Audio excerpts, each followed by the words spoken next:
Priceless. State Senator wants to slash all funds to Obama's presidential center. Rep. William Sam McCann is a Republican currently representing the 50th District in central Illinois. He turned heads when he announced he was running for governor as the nominee of the newly founded Conservative Party in April 2018. He is now turning heads for a very different reason, and it has many conservatives as well as many other residents of the city of Chicago cheering. McCann has filed a bill in an effort to redirect $180 million set aside in a grant by the state of Illinois for infrastructure surrounding the Obama Presidential Center. It is a grant the heavily indebted state can ill afford. McCann states it is not fair to the people residing downstate to see their already high taxes increased even further to pay for infrastructure improvements in the Chicagoland area that they may never see or receive any benefit from. The project has faced a significant amount of criticism even from those local to Chicago's South Side. Professors and faculty members from the University of Chicago, where former President Barack Obama once taught, voiced significant objections as well. They, along with many neighborhood residents and activists, do not believe the Obama Center will deliver any sort of economic benefits to Chicago's South Side. Other critics say that the use of government-owned land to build a private facility will hurt instead of help Chicago's South Side neighborhood.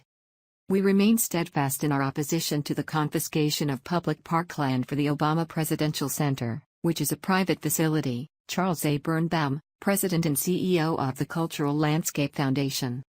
Birnbaum added, "The people of Chicago were told they would get a presidential library administered by the National Archives, a federal facility, in exchange for the confiscation of historic parkland, listed in the National Register of Historic Places. Instead, they're getting a privately operated entertainment campus with a 235-foot-tall tower, a recording studio, auditorium, and sports facility, and other amenities."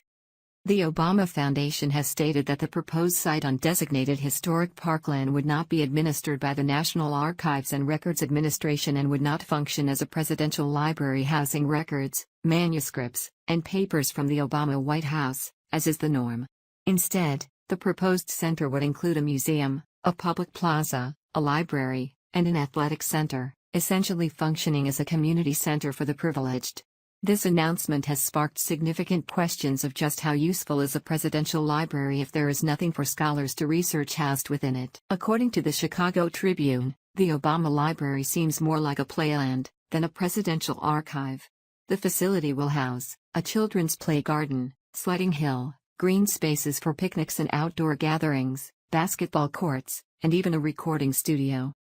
After months of deliberations and planning with the University of Chicago, the University of Hawaii, and New York City's Columbia University all vying for the honor of hosting the Obama Library, in April 2015 the Obamas chose Chicago as the location for the facility.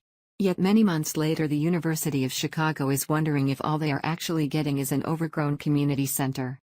Other presidential libraries hold the full archives of its namesake's papers, and it is a place where scholars go to do deep and extensive research in an effort to discover what happened during a president's time in office as well as their life prior to the White House.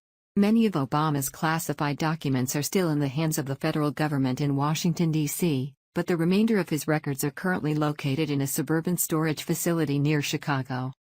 Without these papers and archives, exactly what use will Obama's library be for the city of Chicago?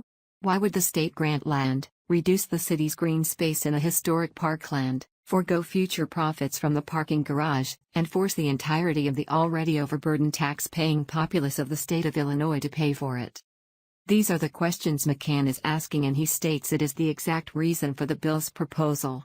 In a statement, McCann announced that he filed legislation to reverse the $180 million appropriation on grounds that there are better uses for the money than dropping it on a high-profile luxury project.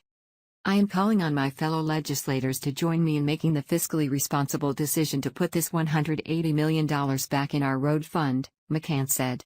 Illinois hasn't had a comprehensive capital bill since 2010, and the American Society of Civil Engineers gave our roads a D grade last year.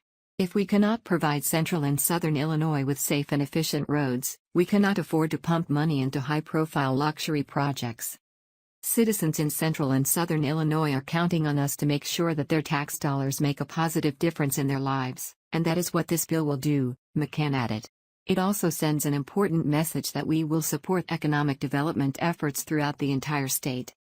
There has also been significant pushback from within the Hyde Park community, yet critics are attempting to silence these criticisms with cries of racism, class, segregation, and so-called privilege.